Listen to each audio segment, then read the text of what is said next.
Welcome student. आज फिर हम उपस्थित हैं एक नए टॉपिक के साथ। टॉपिक का नाम है बिंदु आवेश के कारण विद्युत विभव। बिंदु आवेश के कारण विद्युत विभव ज्ञात करने के लिए हम मान लेते हैं कि मूल बिंदु पर कोई धनात्मक आवेश प्लस Q स्थित है। इसको हम सोर्स आवेश बोलेंगे क्योंकि इससे विद्युत क्षेत्र और विद्युत विभव उत्पन्न हो रहे हैं। मान लेते हैं कि सोर्स आवेश प्लस Q से स्मॉल r दूरी पर कोई बिंदु P स्थित है और इस बिंदु P पर हम विद्युत विभव ज्ञात करना चाहते हैं। अच्छा, विद्युत विभव की परिभाषा क्या होती है कि विद्युत क्षेत्र में स्थित किसी बिंदु P पर विद्युत विभव का मान एकांक धनावेश को अनंत से उस बिंदु P तक लाने में किए गए कार्य के बराबर होता है।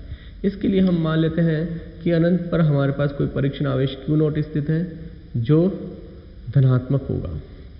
अच्छा, इसको परीक्षण आवेश Q0 इसलिए बोल रहे हैं क्योंकि यहाँ पर ये विद्युत विभव का परीक्षण कर रहा है। अब हम क्या चाहते हैं कि इस परीक्षण आवेश Q0 को हम अनंत से बिंदु P तक लेकर आएं और इसके लिए हमको कितना कार्य करना पड़ेगा, यही कार्य हमको विद्युत विभव देगा। इसके लिए मान लेते हैं हमारे पास सोर्स आवेश प्लस Q से स्मॉल x दूरी पर कोई दूरी अल्पांश dx AB स्थित है जिसकी लंबाई हमारे पास dx है। किसी क्षण मान लेते हैं कि जो हमारा परीक्षण आवेश Q0 था बिंदु B पर आ जाता है। अच्छा, सोर्स आवेश धनात्मक है और परीक्षण आवेश Q0 भी धनात्मक है, तो दोनों के बीच में एक स्थिर वैद्युत बल लगेगा और इस बल की प्रकृति होगी प्रतिकर्षण बलीय बल। तो इसलिए जो विद्युत बल FEL है उसकी दिशा सोर्स आवेश और परीक्षण आवेश दोनों को मिलाने वाली रेखा के अनुदिश होगी, लेकिन बाहर की तरफ होगी। अब हमारा उद्देश्य यह है कि इस परीक्षण आवेश Q0 को हम बिंदु B से बिंदु A तक लेकर आए, dx दूरी तक विस्थापित करना चाह रहे हैं। तो इसके लिए हमको एक बाह्य बल लगाना पड़ेगा। इस बाह्य बल का मान विद्युत बल FEL के बराबर ही होना चाहिए, परंतु दिशा विपरीत होगी क्योंकि हम इसको बिंदु B से A तक लेकर आना चाह रहे हैं। तो बिंदु B से बिंदु A तक लाने के लिए हम किया गया कार्य क्या होगा? किया गया कार्य हमारे पास हो जाएगा dWBA बराबर FEX डॉट dx। यहाँ d अल्पांश दूरी तक विस्थापित कर रहे हैं इसलिए हमने d लगाया है, और चूंकि आवेश को बिंदु B से बिंदु A तक लेकर आ रहे हैं इसलिए हमने यहाँ पर BA लगाया है। और कार्य का सूत्र हमारे पास क्या होता है? बल इंटू विस्थापन। तो यहाँ पर ये बाह्य बल FEX है और डॉट dx हो जाएगा। अब हम एक चीज़ देख रहे हैं यहाँ पर कि जो विस्थापन की दिशा है वो बिंदु B से बिंदु A की तरफ है और साथ में जो बाह्य बल की दिशा है वो भी बिंदु B से बिंदु A की तरफ है। तो दोनों के बीच में जो कोण होगा वो 0 डिग्री होगा। तो इस वाली स्थिति में हमारे पास ये इक्वेशन बन जाएगी dWBA बराबर FEX dx cos ऑफ 0।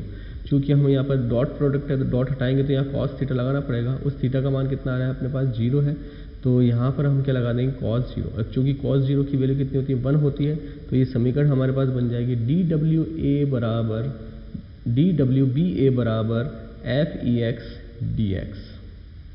अब हम यह देख रहे हैं कि जो बाह्य बल है वो परिमाण में तो विद्युत बल के बराबर है लेकिन दिशा में विपरीत है।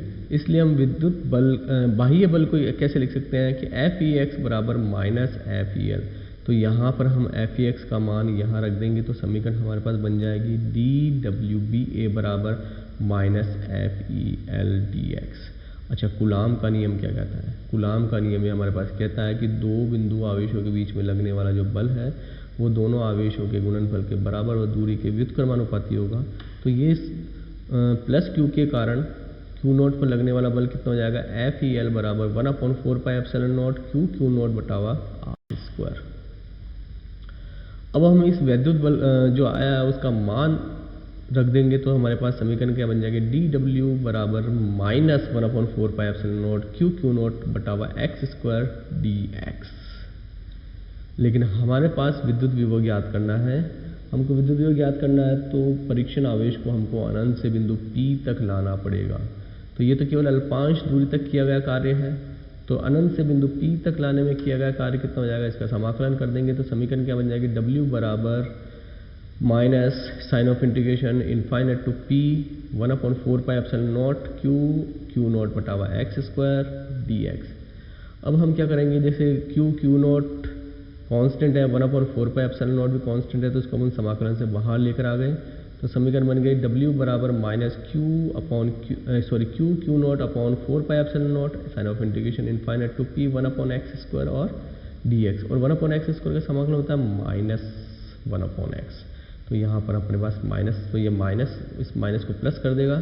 तो समीकरण क्या बन जाएगा, W बराबर क्यू नॉट बटाओ 4πε0 1/x इनफाइनाइट टू P। अब ये अपर लिमिट और लोअर लिमिट लगा देंगे, क्योंकि बिंदु P की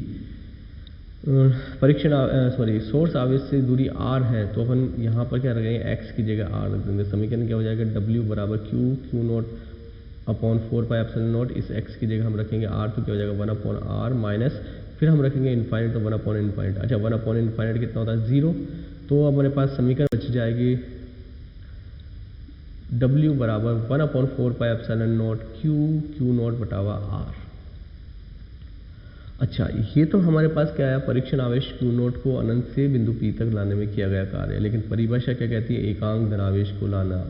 हम एकांक धनावेश को लाना चाहते हैं, तो इसके लिए हमको क्या करना पड़ेगा, विद्युत विभव के लिए इस किए गए कार्य में क्यू नॉट से भाग देना पड़ेगा। तो हम भाग दे देते हैं। तो भाग जब हम देंगे तो समीकरण क्या होगा, V बराबर W अपॉन क्यू नॉट बराबर 1/4πε0 क्यू नॉट बटावा r क्यू नॉट। ये क्यू नॉट से क्यू नॉट कैंसिल हो जाएगा, तो हमें विद्युत विभव मिल जाएगा 1/4πε0 Q बटावा r।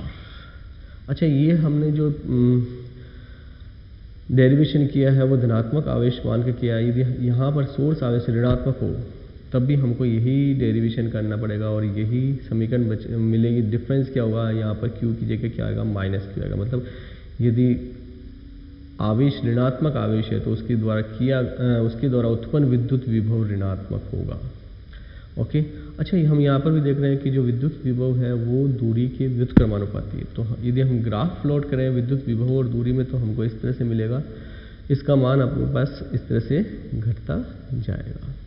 Okay, thank you.